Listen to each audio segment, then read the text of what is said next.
Hello everyone. ಪಾಲಿಟಿಯಲ್ಲಿ ನಾವು ಇವತ್ತು ನೋಡಲಿಕ್ಕಿರುವಂಥ concept return ಮತ್ತು ಅನ್ರಿಟನ್ ಕಾನ್ಸ್ಟಿಟ್ಯೂಷನ್ನು, ಅದರ ಜೊತೆ ರಿಜಿಡ್ ಫ್ಲೆಕ್ಸಿಬಲ್ ಕಾನ್ಸ್ಟಿಟ್ಯೂಷನ್ ಅಂತಂದರೆ ಏನು, ಆಮೇಲೆ types of majority important. So ಇಷ್ಟನ್ನು ನಾವು ಇವತ್ತು ನೋಡೋಣ. ರಿಟನ್ ಕಾನ್ಸ್ಟಿಟ್ಯೂಷನ್, ಲಿಖಿತ ಸಂವಿಧಾನ ಅಂತ ಹೇಳ್ತೇವೆ ಕನ್ನಡದಲ್ಲಿ. ಒಂದು ಕಡೆ ಬರ್ಕೊಂಡಿದೆ ಅನ್ನುವಂಥ ಕಲ್ಪನೆ ನಮಗೆ ಬರುತ್ತೆ. ಅಂದರೆ ಒಂದು ದೇಶದ ಸರ್ಕಾರ ಹೇಗೆ ನಡಿಬೇಕು, ನಾಗರಿಕರಿಗೆ ಯಾವ ಹಕ್ಕುಗಳಿದೆ, ಸಂಸತ್ತು ಯಾವ ಮಿತಿಯನ್ನು ಇಟ್ಕೊಂಡು ಕಾನೂನು ಮಾಡಬೇಕು, ಜುಡಿಷಿಯರಿಗೆ ಎಷ್ಟು ಲಿಮಿಟೇಷನ್ಸ್ ಇದೆ. ಸೊ ಈ ರೀತಿ ಬೇರೆ ಬೇರೆ ಪ್ರಮುಖವಾದ ವಿಷಯಗಳನ್ನು ರಾಜ್ಯಾಂಗ, ಕಾರ್ಯಾಂಗ ಮತ್ತು ನ್ಯಾಯಾಂಗಕ್ಕೆ ಸಂಬಂಧಪಟ್ಟಂತಹ ವಿಚಾರಗಳನ್ನು ಒಂದು ಸ್ಪಷ್ಟವಾದ ಸಾಂವಿಧಾನಿಕ ದಾಖಲೆಯಲ್ಲಿ, ಸಿಸ್ಟಮ್ಯಾಟಿಕಲಿ ಕೋಡಿಫೈಡ್ ಡಾಕ್ಯುಮೆಂಟ್ ಅಂತ ಕರಿತೇವೆ, ಒಂದು ಕಡೆ ಅದು ಬರ್ಕೊಂಡಿದೆ, ವ್ಯವಸ್ಥಿತವಾಗಿ ಬರ್ಕೊಂಡಿದ್ರೆ ಅದು ರಿಟನ್ ಕಾನ್ಸ್ಟಿಟ್ಯೂಷನ್. ಉದಾಹರಣೆಗೆ ಭಾರತ, ಅಮೇರಿಕಾ, ಇಲ್ಲೆಲ್ಲ ಒಂದು ಡಾಕ್ಯುಮೆಂಟಲ್ಲಿ ಪ್ರಮುಖವಾದ ಎಲ್ಲ ವಿಚಾರಗಳು ಇದೆ. ಅಂದರೆ ಸಂವಿಧಾನದ ಎಲ್ಲ ನಿಯಮಗಳು ಒಂದು ದಾಖಲೆಯಲ್ಲಿ ಸಿಗುತ್ತೆ ಅಂತ. ಭಾರತ ನಿಮ್ಗೆ ಗೊತ್ತಿದೆ, ಲಿಖಿತ ಸಂವಿಧಾನವನ್ನು ಹೊಂದಿರೋದು. ಮತ್ತು ಎಲ್ಲಿ ಈ ರಿಟನ್ ಕಾನ್ಸ್ಟಿಟ್ಯೂಷನ್ ಇರುತ್ತೋ, ಸಾಮಾನ್ಯವಾಗಿ ಇಲ್ಲಿ ಕಾನ್ಸ್ಟಿಟ್ಯೂಷನ್ ಸುಪ್ರೀಂ ಆಗಿರುತ್ತೆ, ಸಂವಿಧಾನವೇ ಸರ್ವೋಚ್ಚ ಆಗಿರುತ್ತೆ. ಸಂಸತ್ತು ಏನು ಪಾರ್ಲಿಮೆಂಟ್ ಅಂತ ಹೇಳ್ತೇವೆ, ಅದು ಕಾನೂನುಗಳನ್ನು ರೂಪಿಸಬಹುದು, ಆದರೆ ಆ ಒಂದು ಕಾನೂನುಗಳು ಸಹ ವಿತಿನ್ ಕಾನ್ಸ್ಟಿಟ್ಯೂಷನಲ್ ಲಿಮಿಟಲ್ಲೇ ಇರಬೇಕು. ಸಂವಿಧಾನದ ಒಂದು ಪರಿಧಿಯ ಒಳಗಡೆನೆ ಕಾನೂನುಗಳನ್ನು ರೂಪಿಸಬೇಕು. ಸಂವಿಧಾನದ ಒಂದು ಮಿತಿಯನ್ನು ಮೀರುವ ಹಾಗಿಲ್ಲ. ಮೀರಿದರೆ ನ್ಯಾಯಾಂಗ ವ್ಯವಸ್ಥೆ ಆ ಕಾನೂನನ್ನು ಅಮಾನ್ಯೀಕರಣ ಮಾಡಬಹುದು, ಅಂದರೆ ಅದನ್ನು ನಲ್ಲಿಫೈ ಮಾಡಬಹುದು ಅಥವಾ ಅದನ್ನು ತೆಗೆದುಹಾಕಬಹುದು. ಜುಡಿಷಿಯಲ್ ಓವರ್ವ್ಯೂ ಅಂತ ಹೇಳ್ತೇವೆ. ಸೊ ಏನು ರಿಟನ್ ಕಾನ್ಸ್ಟಿಟ್ಯೂಷನ್ ಅಂತಂದರೆ, ಸಿಸ್ಟಮ್ಯಾಟಿಕಲಿ ಪ್ರಮುಖವಾದ ತತ್ವಗಳು ಒಂದು ದಾಖಲೆಯಲ್ಲಿ ಬರೆಯಲ್ಪಟ್ಟಿದೆ. ಉದಾಹರಣೆಗೆ ಭಾರತ ಮತ್ತು ಅಮೇರಿಕಾದಲ್ಲಿ ಇರುವಂತಹ ವ್ಯವಸ್ಥೆ, ಇಲ್ಲಿ ಸಂವಿಧಾನವೇ ಸರ್ವೋಚ್ಚ ಆಗಿರುತ್ತೆ. Constitution is the supreme authority of the land, supreme law of the land. All the other laws are below of the constitution and legislature must operate within constitutional limits. ಶಾಸಕಾಂಗ ಅಥವಾ ಬೇರೆ ಸಂಸತ್ತು ಸಹ ಸಂವಿಧಾನದ ಪರಿಧಿಯಲ್ಲೇ ಕೆಲಸ ಮಾಡಬೇಕು. ಮತ್ತು clear constitutional framework, legislature, executive, judiciary, ಮೂರು ಅಂಗಗಳಿಗೆ ಸಂಬಂಧಪಟ್ಟ ಹಾಗೆ ಚೌಕಟ್ಟು ಏನು, ಇವರ ಕಾರ್ಯವ್ಯವಸ್ಥೆಗಳು ಹೇಗಿರಬೇಕು ಅನ್ನೋದನ್ನು ಕ್ಲಿಯರ್ ಆಗಿ ಸ್ಪಷ್ಟವಾಗಿ ಇಲ್ಲಿ ಹೇಳಲ್ಪಟ್ಟಿದೆ. ಯಾವುದರಲ್ಲಿ? ರಿಟನ್ ಕಾನ್ಸ್ಟಿಟ್ಯೂಷನ್ನಲ್ಲಿ. ಇನ್ನು ಅನ್ರಿಟನ್ ಅಂತಂದರೆ ಏನು ನೋಡಿ. ಕೆಲವರಿಗೆ ಅನ್ರಿಟನ್ ಅಂದ ತಕ್ಷಣ ಏನು, ಎಲ್ಲೂ ಬರ್ಕೊಂಡಿಲ್ಲ, ಆ ಒಂದು ಕಲ್ಪನೆ ಇಲ್ಲಿ ಬರಬಾರ್ದು ನೋಡಿ. ಅನ್ರಿಟನ್ ಅಂತಂದರೆ it doesn't mean nothing is return. ಎಲ್ಲೂ ಬರೆಯದೇ ಇರುವ ಕಾನ್ಸ್ಟಿಟ್ಯೂಷನ್ ಅಂತ ಅರ್ಥ ಅಲ್ಲ. ಅನ್ರಿಟನ್, ಉದಾಹರಣೆಗೆ ಬ್ರಿಟನ್ನಲ್ಲಿ ಅಥವಾ UK ನಾವೇನು ಹೇಳ್ತೇವೆ, ಅನ್ರಿಟನ್ ಕಾನ್ಸ್ಟಿಟ್ಯೂಷನ್ ಇದೆ ಅಂತ ಹೇಳ್ತೇವೆ. ಆದರೆ ಆ ಒಂದು ಬ್ರಿಟನ್ನಲ್ಲಿ, UK ಕಾನೂನುಗಳನ್ನು ಬರೆದಿಟ್ಟಿದ್ದಾರೆ, ಬರೆಯೋದೇ ಇಲ್ಲ ಅಂತಲ್ಲ. ಆದರೆ ಭಾರತದಲ್ಲಿ ಇರೋ ಥರ ಒಂದೇ ಡಾಕ್ಯುಮೆಂಟಲ್ಲಿ ಸಂವಿಧಾನ ಇದು ಅಂತ ಹೇಳಲಿಕ್ಕೆ ಅಲ್ಲಿ ಆಗೋದಿಲ್ಲ. ಇದೇ ನಮ್ಮ ಸಂಪೂರ್ಣ ಸಂವಿಧಾನ ಅಂತ ಹೇಳುವಂತಹ ಒಂದು ಗ್ರಂಥ ಇಲ್ಲ ಅಲ್ಲಿ. ಅಲ್ಲಿ ಹೇಗಿದೆ ಹಾಗಿದ್ರೆ ವ್ಯವಸ್ಥೆ ಅಂತಂದರೆ, ಶತಮಾನಗಳಿಂದ ಬೇರೆ ಬೇರೆ ರಾಜಕೀಯ ಸಂಪ್ರದಾಯ, ಕನ್ವೆನ್ಷನ್ಸು, ಕಾನೂನುಗಳು, ನ್ಯಾಯಾಲಯದ ತೀರ್ಪು ಎಲ್ಲ ಸೇರಿಕೊಂಡು ಅಲ್ಲಿನ ಸಂವಿಧಾನ ಆಗಿರೋದು. ಒಂದೇ ಬುಕ್ಕಲ್ಲಿ ಇದೇ ಸರ್ವೋಚ್ಚವಾದಂಥ ಕಾನೂನು, ಬೇರೆ ಯಾವುದು ಇದಕ್ಕೆ ಆ್ಯಡ್ ಆಗೋದಿಲ್ಲ, ಇದರಿಂದ ಯಾವುದು ರಿಮೂವ್ ಮಾಡೋ ಹಾಗಿಲ್ಲ, ಆ ರೀತಿಯಾದಂಥ ವ್ಯವಸ್ಥೆ ಅಲ್ಲಿ ಇಲ್ಲ. ಅಲ್ಲಿ ಏನಿದೆ, ಫ್ಲೆಕ್ಸಿಬಿಲಿಟಿ ಇರಬಹುದು ಅಂತ ಹೇಳ್ತೇವೆ ನಾವು. ಅಂತಂದರೆ ಬೇರೆ ಬೇರೆದೆಲ್ಲ ಆ್ಯಡ್ ಆಗ್ತಾ ಇದೆ. ಹಳೆ ಕಾಲದೆಲ್ಲ ಆ್ಯಡ್ ಆಗಿ ಹಂತ ಹಂತವಾಗಿ ಡೆವಲಪ್ ಆಗಿರೋದು. ನಮ್ಮ ದೇಶದಲ್ಲಿ ಸಂವಿಧಾನ ಅಂತಂದರೆ ನಮ್ದು ಯಾವುದು, ರಿಟನ್ ಕಾನ್ಸ್ಟಿಟ್ಯೂಷನ್. ಒಂದು ಗ್ರಂಥದಲ್ಲಿ, ಒಂದು ದಾಖಲೆಯಲ್ಲಿ ಬರೆಯಲ್ಪಟ್ಟಿದೆ ಎಲ್ಲ. ಆದರೆ UK ಹಾಗೆ ಒಂದೇ ಕಡೆ ಒಂದೇ ಗ್ರಂಥದಲ್ಲಿ ಸಾಂವಿಧಾನಿಕ ಗ್ರಂಥ ಅನ್ನೋದು ಇಲ್ಲ ಅಲ್ಲಿ. ಅರ್ಥ ಆಯ್ತಲ್ವಾ? ಎಲ್ಲಿ ರಿಟರ್ನ್ ಕಾನ್ಸ್ಟಿಟ್ಯೂಷನ್ ಇರುತ್ತೋ ಅಲ್ಲಿ ಕಾನ್ಸ್ಟಿಟ್ಯೂಷನ್ನೇ ಸುಪ್ರೀಂ ಆಗಿರುತ್ತೆ. ಸಂವಿಧಾನ ಒಂದು ಕಡೆ ಹೀಗೆ ಹೇಳಿದೆ ಅಂದಮೇಲೆ ಮುಗೀತು. ಭಾರತದಲ್ಲಿ ಹಾಗೆ ಅಲ್ವಾ? ಸಂವಿಧಾನವನ್ನು ಯಾರೂ ಮೀರೋ ಹಾಗೇ ಇಲ್ಲ. ಆದರೆ ಎಲ್ಲಿ ಅನ್ರಿಟರ್ನ್ ಕಾನ್ಸ್ಟಿಟ್ಯೂಷನ್ ಇರುತ್ತೆ ಅಲ್ಲಿ ಕರೆಕ್ಟಾಗಿ ನೋಡ್ಕೊಳ್ಳಿ, ಅಲ್ಲಿ ಪಾರ್ಲಿಮೆಂಟ್ ಸುಪ್ರೀಮಸಿ ಇರುತ್ತೆ. ಪಾರ್ಲಿಮೆಂಟ್ ಸುಪ್ರೀಮಸಿ ಅಂತಂದರೆ parliament has very wide constitutional law making power. Parliament ಮಾಡಿದ ಲಾ ಆಮೇಲೆ ಸಂವಿಧಾನದ ಭಾಗ ಆಗಬಹುದು. ಸಂವಿಧಾನವನ್ನು ಮೀರಿ ಪಾರ್ಲಿಮೆಂಟ್ ಲಾ ಮಾಡಬಹುದು, ಆಮೇಲೆ ಅದು ಸಂವಿಧಾನನೇ ಅಂತ ಕರೆಸ್ಕೊಳ್ಬಹುದು. ಭಾರತದಲ್ಲಿ ರಿಟರ್ನ್ ಕಾನ್ಸ್ಟಿಟ್ಯೂಷನ್ ಇದೆ. ಈ ಕಾನ್ಸ್ಟಿಟ್ಯೂಷನ್ನ ಮೀರಿ ಪಾರ್ಲಿಮೆಂಟ್ ಅಥವಾ ಈ 3 ಅಂಗಗಳು ವರ್ಕ್ ಮಾಡೋ ಹಾಗಿಲ್ಲ. ಆದರೆ UK ಅನ್ರಿಟರ್ನ್ ಕಾನ್ಸ್ಟಿಟ್ಯೂಷನ್ ಇದೆ. ಅನ್ರಿಟರ್ನ್ ಅಂತಂದರೆ ಬರ್ಕೊಂಡಿಲ್ಲ ಅಂತ ಅಲ್ಲ, ಬರ್ಕೊಂಡಿದೆ, ಆದರೆ ಒಂದೇ ಗ್ರಂಥದಲ್ಲಿ ಎಲ್ಲವೂ ಇಲ್ಲ. ಬೇರೆ ಬೇರೆ ಕನ್ವೆನ್ಷನ್ಸು, ಸ್ಟ್ಯಾಟ್ಯೂಟ್ಸು ಮತ್ತು ಜುಡಿಷಿಯಲ್ ಡಿಸಿಷನ್ಸು ಎಲ್ಲ ಸೇರಿ ಕಾನ್ಸ್ಟಿಟ್ಯೂಷನ್ ಆಗಿರೋದು ಅಲ್ಲಿ UK.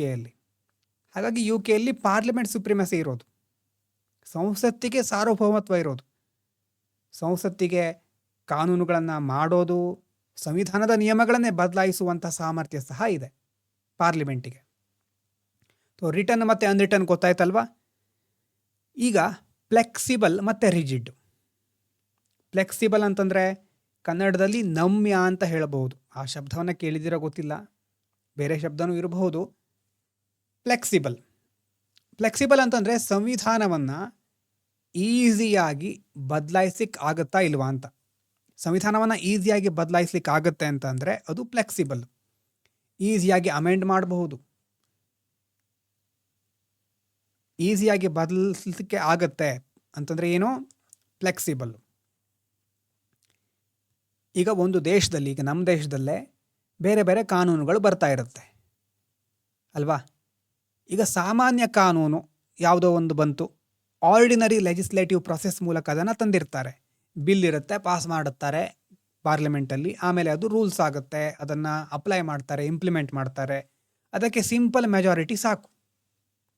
ಆ ರೀತಿ ಒಂದು ವೇಳೆ ಸಾಮಾನ್ಯ ಕಾನೂನುಗಳನ್ನು ಮಾಡೋ ರೀತಿಯಲ್ಲೇ ಸಂವಿಧಾನದ ನಿಯಮಗಳನ್ನು ಬದಲಾಯಿಸ್ಲಿಕ್ಕೆ ಆಗುತ್ತೆ ಅಂತ ಆದರೆ, ಅರ್ಥ ಮಾಡ್ಕೊಳ್ಳಿ, ಕಾಮನ್ ಆಗಿ ಏನು ಆರ್ಡಿನರಿ ಲಾಗಳಿರುತ್ತೋ ಅದರ ಥರಾನೇ ಸಂವಿಧಾನವನ್ನು, ಕಾನ್ಸ್ಟಿಟ್ಯೂಷನನ್ನು ಬದಲಾಯಿಸ್ತಾರೆ ಅಂತಂದರೆ ಅದು flexible constitution.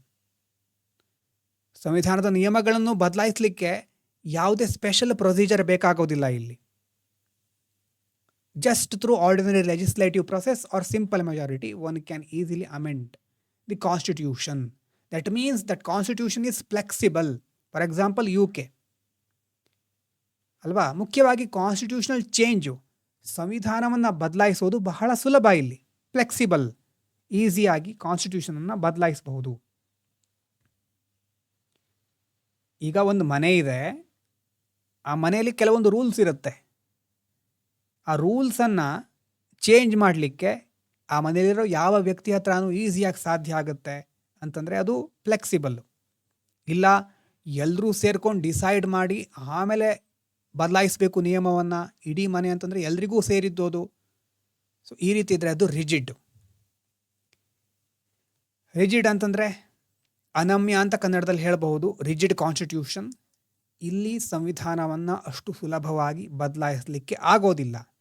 Special difficult amendment procedure ಇರುತ್ತೆ. ಸೊ ಇಷ್ಟು ಸ್ಪೆಷಲ್ಲು ಮತ್ತು ಡಿಫಿಕಲ್ಟ್ ಪ್ರೊಸೀಜರ್ ಇರೋದ್ರಿಂದಾನೇ ಸ್ಟೆಬಿಲಿಟಿ ಜಾಸ್ತಿ. ಅಂತಂದರೆ ಆ ಒಂದು ಸಂವಿಧಾನ ಹೆಚ್ಚು ಸ್ಥಿರವಾಗಿರುತ್ತೆ, ಸ್ಟೇಬಲ್ ಆಗಿರುತ್ತೆ ಅಂತ ಹೇಳ್ಬೋದು. ಎಕ್ಸಾಂಪಲ್ USA ಅಲ್ಲಿ ಮುಖ್ಯವಾಗಿ ಅಮೆಂಡ್ ಆಗಬೇಕು ಅಂತಂದರೆ 2/3 ಆಫ್ ಕಾಂಗ್ರೆಸ್, ಅಲ್ಲಿನ ಕಾಂಗ್ರೆಸ್ಸು, ನಮ್ಮ ದೇಶದ ಇಂಡಿಯನ್ ನ್ಯಾಷನಲ್ ಕಾಂಗ್ರೆಸ್ ಅಲ್ಲ ಇದು, ಮತ್ತು 3/4 ಆಫ್ ಸ್ಟೇಟ್ಸು ಅವರ ಬಹುಮತ ಬೇಕಾಗುತ್ತೆ ಅಲ್ವಾ?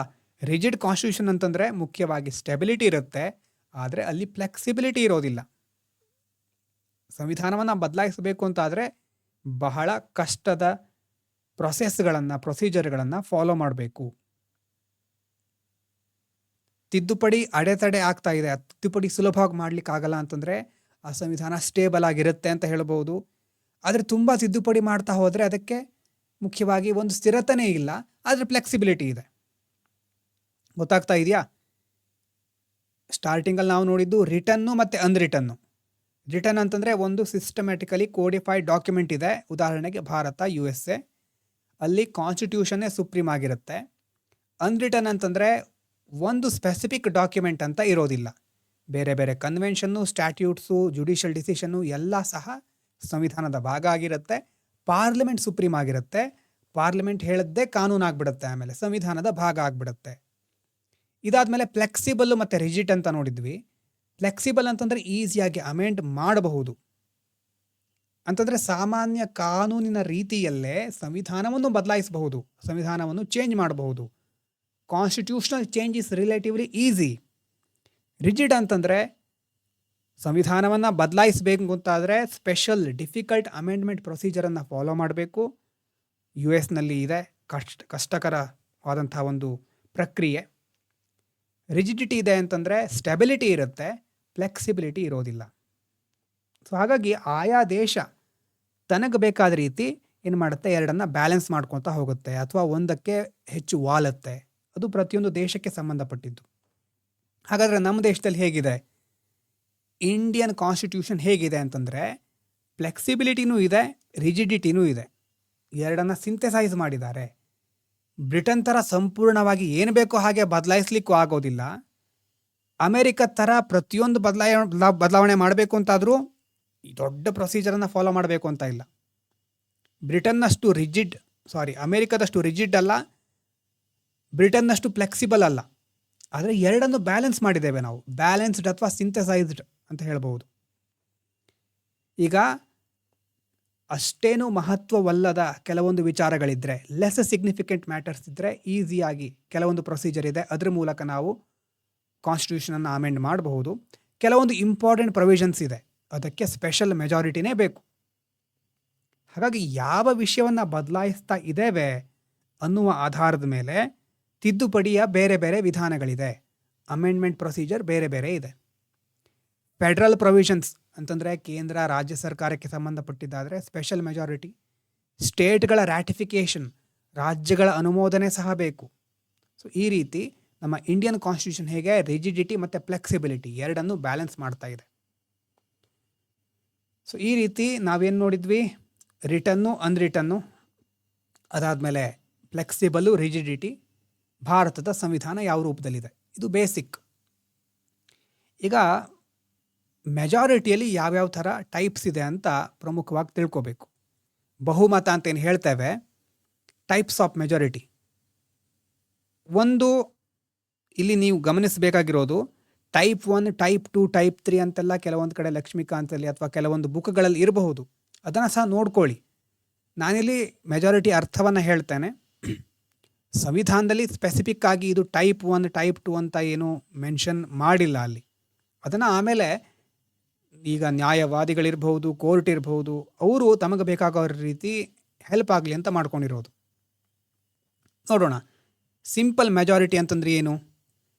ಸರಳ ಬಹುಮತ ಅಂತಂದರೆ ಎಷ್ಟು ಜನ ಹಾಜರಿ ಇರ್ತಾರೋ, ಮತ ಚಲಾಯಿಸ್ತಾರೋ ಅವರಲ್ಲಿ 50%. ಕೆಲವೊಂದು ಕಾನ್ಸ್ಟಿಟ್ಯೂಷನಲ್ ಪ್ರೊವಿಷನ್ಗಳನ್ನು ಸಿಂಪಲ್ ಮೆಜಾರಿಟಿಯಿಂದ ನಾವು ಚೇಂಜ್ ಮಾಡಬಹುದು. ಈಗ ಫಾರ್ಮೇಷನ್ ಅಥವಾ ಆಲ್ಟ್ರೇಷನ್ ಆಫ್ ಸ್ಟೇಟ್ಸು ಮುಂದೆ ಆರ್ಟಿಕಲ್ 1, 2, 3 ಅಲ್ಲೆಲ್ಲ ನೀವು ನೋಡಬಹುದು. ಮತ್ತು ಕೆಲವೊಂದು ಸಿಟಿಜನ್ಶಿಪ್ ರಿಲೇಟೆಡ್ ಮ್ಯಾಟರ್ಸ್ಗಳನ್ನು ನಾವು ಸಿಂಪಲ್ ಮೆಜಾರಿಟಿಯಿಂದ ಬದಲಾಯಿಸಬಹುದು. ಮತ್ತು ಇಲ್ಲಿ ಬರುವಂಥ ಸಿಂಪಲ್ ಮೆಜಾರಿಟಿಯಲ್ಲಿ ಬರುವಂಥ ಚೇಂಜಸ್ಗಳೇನಿದೆ, ಇದು ಆರ್ಟಿಕಲ್ 368 ಪ್ರೊಸೀಜರಿನ ಔಟ್ಸೈಡ್ ಇರುತ್ತೆ. ಅಂತಂದರೆ ಆರ್ಟಿಕಲ್ 368 ಬರೋದನ್ನು ಸಂವಿಧಾನ ತಿದ್ದುಪಡಿ ಅಂತ ಪರಿಗಣಿಸೋದಿಲ್ಲ, ಇಲ್ಲಿ ಬರೋದನ್ನು. ಅದು ಎರಡು ಬೇರೆ ಬೇರೆ, ಆಮೇಲೆ ಡಿಸ್ಕಸ್ ಮಾಡೋಣ. ಸೊ ಮುಖ್ಯವಾಗಿ ತಿಳ್ಕೊಳ್ಳಿ ಏನು ಇದು ಅಂತಂದರೆ, ಸಿಂಪಲ್ ಮೆಜಾರಿಟಿ ಅಂತಂದರೆ ಎಷ್ಟು ಜನ ಇರ್ತಾರೆ. ಉದಾಹರಣೆಗೆ ಲೋಕಸಭೆಯಲ್ಲಿ ಈಗ 543 ಸೀಟ್ಸ್ ಇದೆ, ಓಕೆನಾ? ಲೋಕಸಭೆ ಒಟ್ಟು ಸೀಟು 543. ಈಗ ಒಂದು ಬಿಲ್ ಪಾಸ್ ಆಗ್ತಾ ಇದೆ, ಈ ಕಡೆ ಸ್ವಲ್ಪ ಈ ಕಡೆ ತೋರಿಸ್ತೇನೆ. 543 ಇದೆ ಟೋಟಲ್ ಸೀಟ್. ಒಂದು ಮಸೂದೆ, ಒಂದು ಬಿಲ್ಲು ಪಾಸ್ ಆಗಬೇಕು. ಕಾಣಿಸ್ತಾ ಇದೆಯಾ? ಚೆಕ್ ಮಾಡ್ತೇನೆ ಒಂದು ನಿಮಿಷ. Yes, okay. ಬಿಲ್ ಪಾಸ್ ಆಗಬೇಕು. ಸಿಂಪಲ್ ಮೆಜಾರಿಟಿಯಿಂದ ಆ ಬಿಲ್ ಪಾಸ್ ಆದರೆ ಸಾಕು. ಈಗ ಟೋಟಲ್ ಸೀಟ್ ಎಷ್ಟು ಲೋಕಸಭೆದು? 543. ಓಕೆನಾ? ಟೋಟಲ್ ಸೀಟಲ್ಲಿ 543ರಲ್ಲಿ ಆ ದಿನ, ಆ ವೋಟಿಂಗ್ ನಡೆಯುವಂಥ ದಿನ 300 ಸದಸ್ಯರು ಮಾತ್ರ ಹಾಜರಾಗಿದ್ದಾರೆ. 300 ಇದು 300. 300 ಜನ ಮಾತ್ರ. ಅಂದರೆ ಲೋಕಸಭೆಯ ಒಟ್ಟು 543ರಲ್ಲಿ 300 ಸದಸ್ಯರು ಹಾಜರಾಗಿದ್ದಾರೆ. ಅಂದರೆ ಪ್ರೆಸೆಂಟ್ ಇವರು 300 ಪ್ರೆಸೆಂಟ್. ನಿಧಾನವಾಗಿ ಬರೀತಾ ಇದ್ದೇನೆ ಯಾಕಂದರೆ ಇಲ್ಲಿ ಕೆಲವೊಂದು ಸ್ಟಕ್ ಆಗ್ತಾ ಇದೆ. So 300 present. ಆ 300ರಲ್ಲಿ 20 ಜನ ಯಾರ ಪರವಾಗಿನೂ ವೋಟ್ ಮಾಡೋದಿಲ್ಲ, ಸುಮ್ಮನೆ ಕೂತ್ಕೊಂಡಿರ್ತಾರೆ. So 300ರಲ್ಲಿ vote ಮಾಡೋರೆಷ್ಟು? 280. 20 ಜನ ಯಾರಿಗೂ ವೋಟ್ ಮಾಡಲೇ ಇಲ್ಲ. ಸೊ ವೋಟ್ ಮಾಡೋರು ಇವರು. ಅರ್ಥ ಆಗ್ತಾ ಇದೆಯಾ? ಈಗ ಟೋಟಲಿ ವೋಟ್ ಮಾಡಿದವ್ರು ಎಷ್ಟು ಆಯಿತು? 280 ಮಾತ್ರ ಅಲ್ವಾ? ಹಾಜರಿರಬೇಕು, ವೋಟ್ ಮಾಡಿರಬೇಕು. ಆ ಒಂದು ಸಂಖ್ಯೆಯನ್ನು ಕನ್ಸಿಡರ್ ಮಾಡಿ ಅದರಲ್ಲಿ ನಾವು ಮೆಜಾರಿಟಿ ನೋಡ್ತೇವೆ.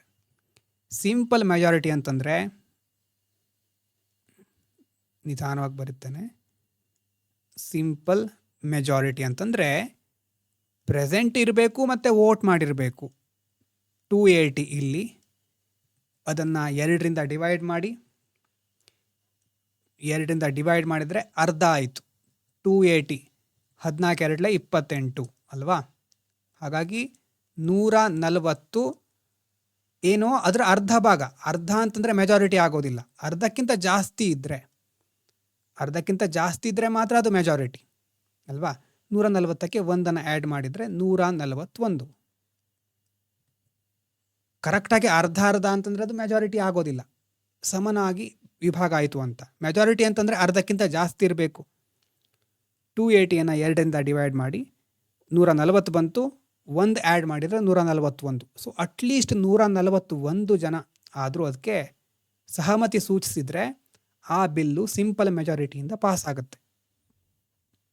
ಅರ್ಥ ಆಗ್ತಾ ಇದೆಯಾ? ಆ ವೋಟ್ ಮಾಡೋ ದಿನ ಎಷ್ಟು ಜನ ಬಂದಿದ್ದಾರೆ ಮತ್ತು ಅವರು ಮತ ಚಲಾಯಿಸಿರಬೇಕು. ಅಷ್ಟು ಜನರಲ್ಲಿ ಅರ್ಧಕ್ಕಿಂತ ಜಾಸ್ತಿ, 50%ಗಿಂತ ಜಾಸ್ತಿ. ಇದು ಸರಳ ಬಹುಮತ, ಸಿಂಪಲ್ ಮೆಜಾರಿಟಿ. ಅಂತಂದರೆ 141 ಜನ ವೋಟ್ ಮಾಡಿದ್ರೆ ಆಯಿತು. ಉಳಿದಿರೋ 543ರಲ್ಲಿ ಉಳಿದಿರೋರು ಎಲ್ಲಿದ್ದಾರೆ ಇದೇನು ಬೇಕಾಗೋದಿಲ್ಲ. ಇಲ್ಲಿ ಸಾಮಾನ್ಯವಾದಂಥ ಕೆಲವು ಬಿಲ್ಗಳು, ಸರ್ಕಾರದ ವಿಶ್ವಾಸ ಅವಿಶ್ವಾಸ ನಿರ್ಣಯ, ಅದಕ್ಕೆಲ್ಲ ಇದನ್ನು ಬಳಸ್ತಾರೆ. ಸೊ ಸಿಂಪಲ್ ಮೆಜಾರಿಟಿ ಇದು. ನೀವು ಇದರ ಜೊತೆ ಬರ್ಕೊಂಡ್ರೆ ಹೆಚ್ಚು ನೆನಪಿರುತ್ತೆ. ಇದನ್ನು ಹೀಗೆ ನೋಡಿಬಿಟ್ರೆ ನಾಳೆ 2 ವಾರದ ನಂತರ ಮತ್ತೆ ಹೊಸದಾಗಿ ನೋಡಬೇಕಾಗತ್ತೆ. ಈ ರೀತಿ ಪ್ರೆಸೆಂಟ್ ಪ್ಲಸ್ ವೋಟಿಂಗ್ ಅದರ ಅರ್ಧ. ಅರ್ಥ ಆಗ್ತಾ ಇದೆಯಾ? ಇದು ಸಿಂಪಲ್ ಮೆಜಾರಿಟಿ. ಇದಾದಮೇಲೆ ನೆಕ್ಸ್ಟು ಎಫೆಕ್ಟಿವ್ ಮೆಜಾರಿಟಿ ಅಂತ ಬರುತ್ತೆ. ನಾನು ಈ ಕಡೆ ಬರಿತಾ ಹೋಗ್ತೇನೆ. Effective majority. ಸಿಂಪಲ್ ಮೆಜಾರಿಟಿ ಮುಗೀತು. ಇನ್ನು ಎಫೆಕ್ಟಿವ್ ಮೆಜಾರಿಟಿ.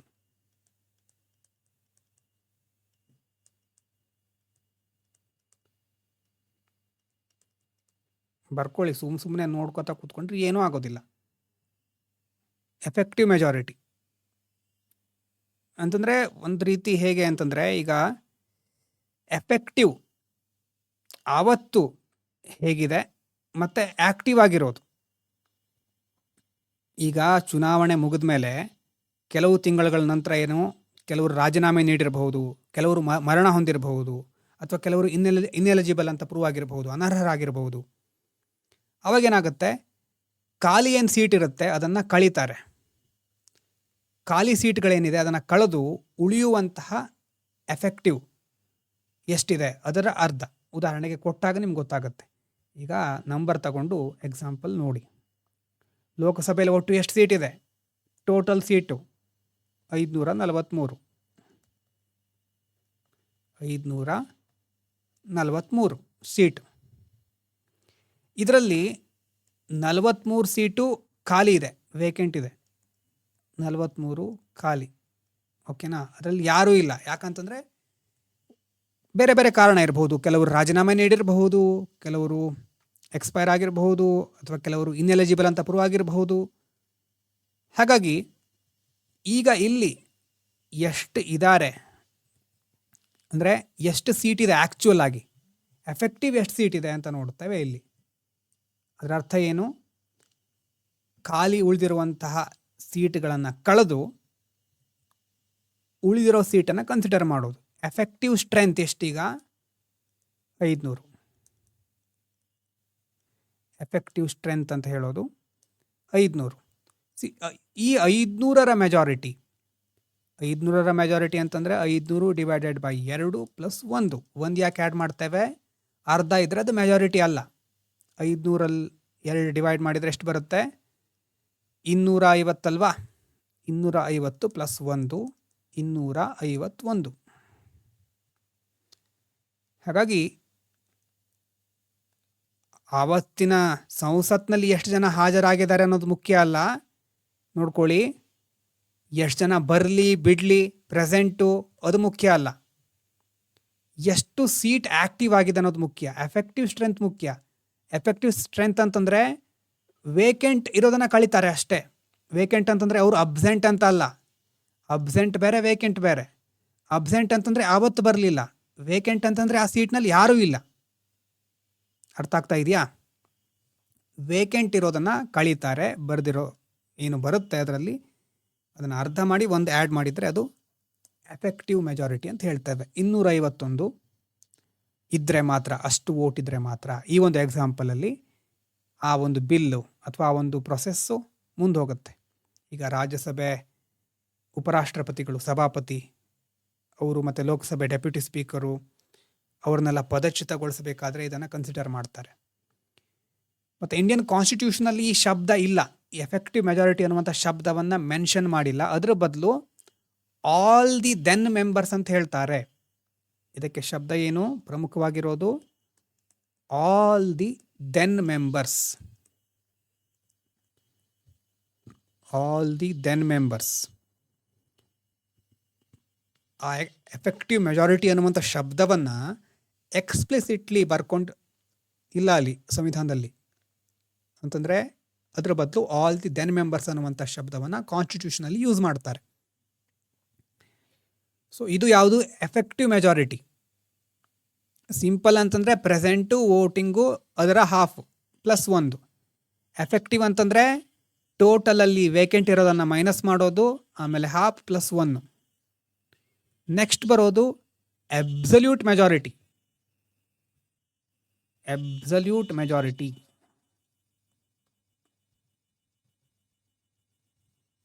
ಕಾಣಿಸ್ತಾ ಇದೆ ಅಲ್ವಾ? Absolute majority. ಅಬ್ಸಲ್ಯೂಟ್ ಅಂತಂದರೆ ಏನು ಡಿಸ್ಕೌಂಟೇ ಇಲ್ಲ, ಕಂಪ್ಲೀಟಾಗಿ ಕಟ್ಟುನಿಟ್ಟಾದಂತಹ ಒಂದು ಮೆಜಾರಿಟಿ ಇದು.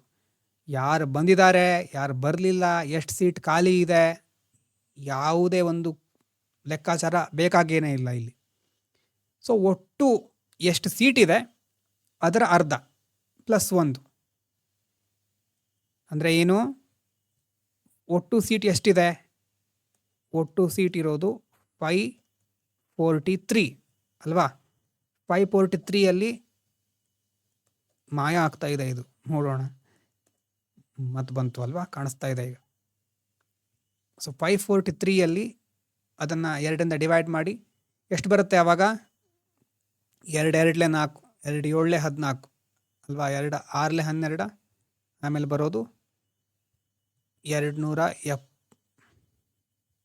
ಎಸ್, ಕಾಣಿಸ್ತಾ ಇದೆಯಾ? ಎಸ್, ಕ್ಲಿಯರ್ ಇದೆ ಅಂತ ಅಂದ್ಕೊಳ್ತೇನೆ. ಎಷ್ಟಿದೆ? 2 2 2 4, ಆಮೇಲೆ 14 ಉಳಿತು, 2 7 14 ಆಯಿತು, ಆಮೇಲೆ 2 1 2 ಅಲ್ವಾ?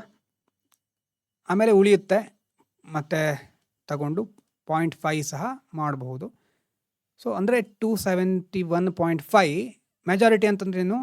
272 ಅದಕ್ಕಿಂತ ಹೆಚ್ಚು 272 ವೋಟ್ ಬಂದರೆ ಮೆಜಾರಿಟಿ. ಇದು ಮೆಜಾರಿಟಿ, ಅಬ್ಸಲ್ಯೂಟ್ ಮೆಜಾರಿಟಿ. ಅಂದರೆ ಏನೂ ಕನ್ಸಿಡರ್ ಮಾಡೋದಿಲ್ಲ ಇಲ್ಲಿ. ಒಟ್ಟು ಸ್ಥಾನಗಳನ್ನು 2ರಿಂದ ಡಿವೈಡ್ ಮಾಡಿ ಅಲ್ಲಿ ಮೆಜಾರಿಟಿ ನೋಡೋದು.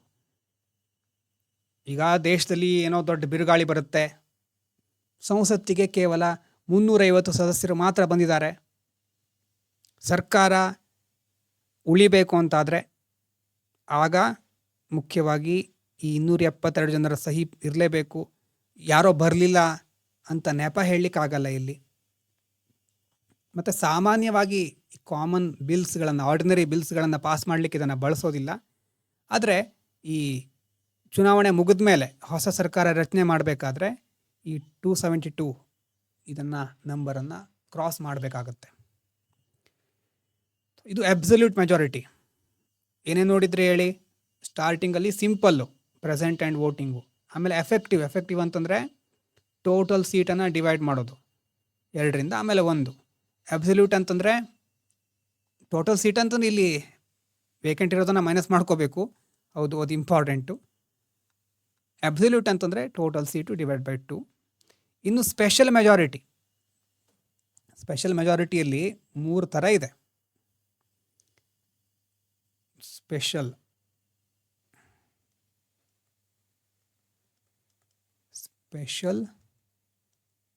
ಮೆಜಾರಿಟಿ ಒಂದನೇದು ಹೇಗಿದೆ ಅಂತಂದರೆ, ಈಗ ಹಾಜರಿರೋರು ಮತ್ತು ವೋಟ್ ಮಾಡೋರು, ಪ್ರೆಸೆಂಟ್ ಆ್ಯಂಡ್ ವೋಟಿಂಗ್. ಪ್ರೆಸೆಂಟ್ ಇರೋರು, ವೋಟ್ ಹಾಕೋರು, ಅವರಲ್ಲಿ ಎಷ್ಟು ಬೇಕು? 2/3. ಅವರಲ್ಲಿ 2/3 ಜನ ಸಪೋರ್ಟ್ ಮಾಡಬೇಕು. ಅಂದರೆ 300 ಜನ ಏನೋ ವೋಟ್ ಮಾಡಿದ್ದಾರೆ ಅಂತ ಇಟ್ಕೊಂಡ್ರೆ, ಆ 300ರಲ್ಲಿ ಕನಿಷ್ಠ 200 ಆದರೂ ಜನ ವೋಟ್ ಮಾಡಿರಬೇಕು, ಅಂದರೆ ಸಪೋರ್ಟ್ ಮಾಡಿರಬೇಕು. ಅದು ಸ್ಪೆಷಲ್ ಮೆಜಾರಿಟಿ. 2/3 ಅಲ್ವಾ? ಎಸ್, 2/3. ಇದು ಕನ್ನಡದಲ್ಲಿ ಹೇಳೋದೆಲ್ಲ ಮರ್ತೋಗಿದೆ. 2/3 ಇದು 2/3, 3/2. ಚಿಕ್ಕವರಿದ್ದಾಗ ಹೇಳಿದ್ಮೇಲೆ ಮತ್ತೆ ಈಗ ಸದ್ಯ ಎಲ್ಲೂ ಹೇಳಿಲ್ಲ ನೋಡಿ. 2/3 ಅಂತ ಇಂಗ್ಲೀಷಲ್ಲಿ ಹೇಳ್ತಾ ಇದ್ದೇನೆ. ಇದಾದಮೇಲೆ ಸ್ಪೆಷಲ್ ಮೆಜಾರಿಟಿಯಲ್ಲಿ ಇನ್ನೊಂದು ಟೈಪು ವಿಧ, 2ನೇದು. ಅಂದರೆ 2/3 ಸಿಗಬೇಕು, 2/3 ಮೆಜಾರಿಟಿ ಇರಬೇಕು. ಅದಾದಮೇಲೆ ಕನಿಷ್ಠ 272 ಇರಬೇಕು.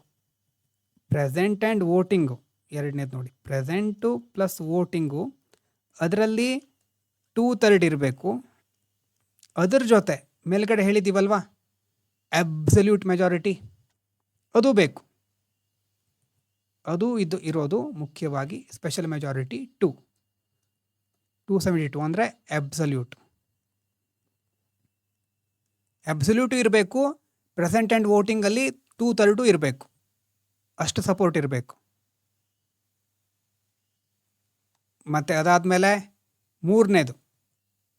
ಮೂರನೇದರಲ್ಲಿ 3ನೇ ಟೈಪ್ನಲ್ಲಿ ಹೇಗಿರುತ್ತೆ ಅಂತಂದರೆ, ಇಲ್ಲಿ ಏನಾದರೂ ಕಾನ್ಸ್ಟಿಟ್ಯೂಷನಲ್ ಅಥವಾ ಇಲ್ಲಿ ರಾಷ್ಟ್ರಪತಿಗಳಿಗೆ ಸಂಬಂಧಪಟ್ಟಿರೋದು ಇದು. ಇಲ್ಲಿ ಹೇಗಿದೆ ಅಂತಂದರೆ, ಹಾಜರಾತಿ ಪ್ರಶ್ನೆ ಇರೋದಿಲ್ಲ. ಇಡೀ ಲೋಕಸಭೆಯಲ್ಲಿ 2/3 ಇರಲೇಬೇಕು. ಓವರಾಲ್ 2/3 ಬೇಕು ಇಲ್ಲಿ ಅಂತಂದರೆ 543 ಅಂತ ಕನ್ಸಿಡರ್ ಮಾಡಿದರೆ ಅದರಲ್ಲಿ ಎಷ್ಟು? ಅರೌಂಡು 362 ಅಷ್ಟು ಜನ ಸಹಿ ಹಾಕಿದರೆ ಮಾತ್ರ, ಒಪ್ಪಿಗೆ ಕೊಟ್ಟರೆ ಮಾತ್ರ ರಾಷ್ಟ್ರಪತಿಗಳನ್ನು ತೆಗೆದುಹಾಕಲಿಕ್ಕೆ ಒಂದು ಮಸೂದೆ ಪಾಸ್ ಆಗುತ್ತೆ. ಮಹಾಭಿಯೋಗ, ಇಂಪೀಚ್ಮೆಂಟ್ ಅಂತ ಹೇಳ್ತೇವೆ ಅದು. ಮತ್ತು ಈಗ ಕಾನ್ಸ್ಟಿಟ್ಯೂಷನಲ್ ಅಮೆಂಡ್ಮೆಂಟ್ ಮಾಡಬೇಕಾದ್ರೆ, ಸಂವಿಧಾನವನ್ನು ತಿದ್ದುಪಡಿ ಮಾಡಬೇಕಾದ್ರೆ, ಇದ್ರ ಬಗ್ಗೆ ನೋಟ್ಸ್ ಓದಿ ಒಂದು ಸಾರಿ. PDF ಇದೆ, ಈಸಿಯಾಗಿದೆ, ಅಲ್ಲೂ ನಿಮ್ಗೆ ಅರ್ಥ ಆಗುತ್ತೆ. ಅಲ್ಲಿರೋದನ್ನು ನಾನು ಹೇಳಿರೋದು. ಒಂದು ಸಾರಿ ಓದಿದರೂ ಅರ್ಥ ಆಗುತ್ತೆ. ಕನ್ನಡದಲ್ಲಿದೆ, ಈಸಿಯಾಗಿದೆ. ಸ್ವಲ್ಪ ಗಮನ ಕೊಟ್ಟು ಓದಿ ಅಷ್ಟೇ. ಕಾನ್ಸ್ಟಿಟ್ಯೂಷನಲ್ ಅಮೆಂಡ್ಮೆಂಟಿಗೆ ಸಂಬಂಧಪಟ್ಟ ಹಾಗೆ ಫಸ್ಟ್ ಏನಾಗುತ್ತೆ, ಸಂಸತ್ತಿನ 2 ಸದನ ಇದೆ. ಸಂಸತ್ತಿನ 2 ಸದನ ಅಂತಂದರೆ ಲೋಕಸಭಾ ಮತ್ತು ರಾಜ್ಯಸಭಾ ಅಲ್ವಾ?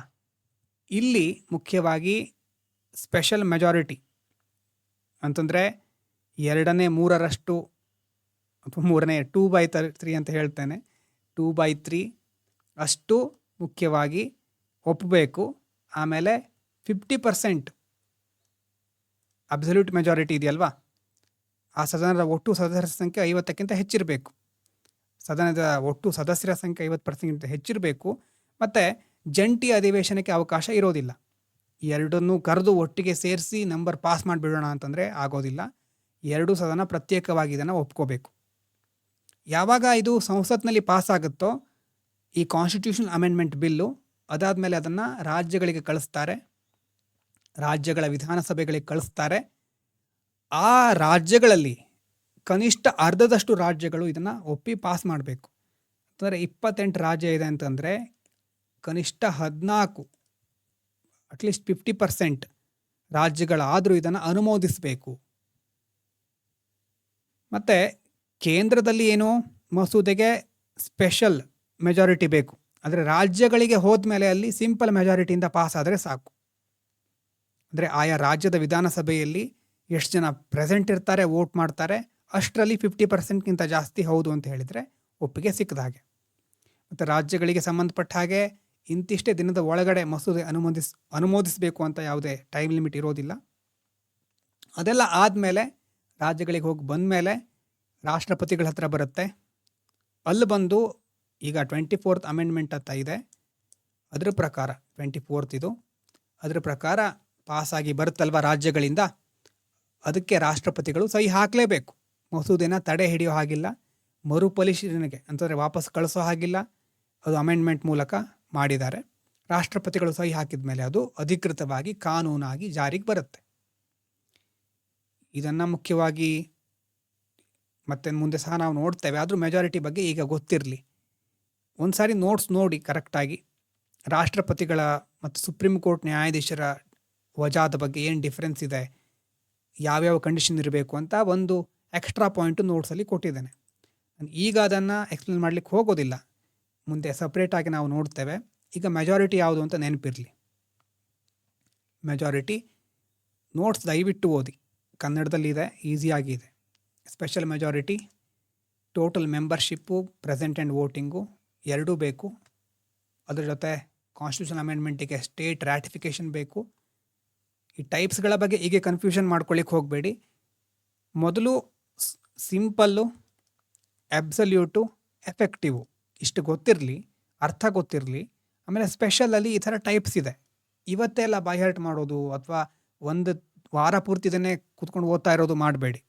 ಸಮಯ ಸಂದರ್ಭ ಬಂದಾಗ ಅದನ್ನು ನಾವು ಇನ್ಕ್ಲೂಡ್ ಮಾಡ್ತೇವೆ, ಆ ಥರ ಮಾಡಿ ಅದನ್ನು ಓದಬೇಕು.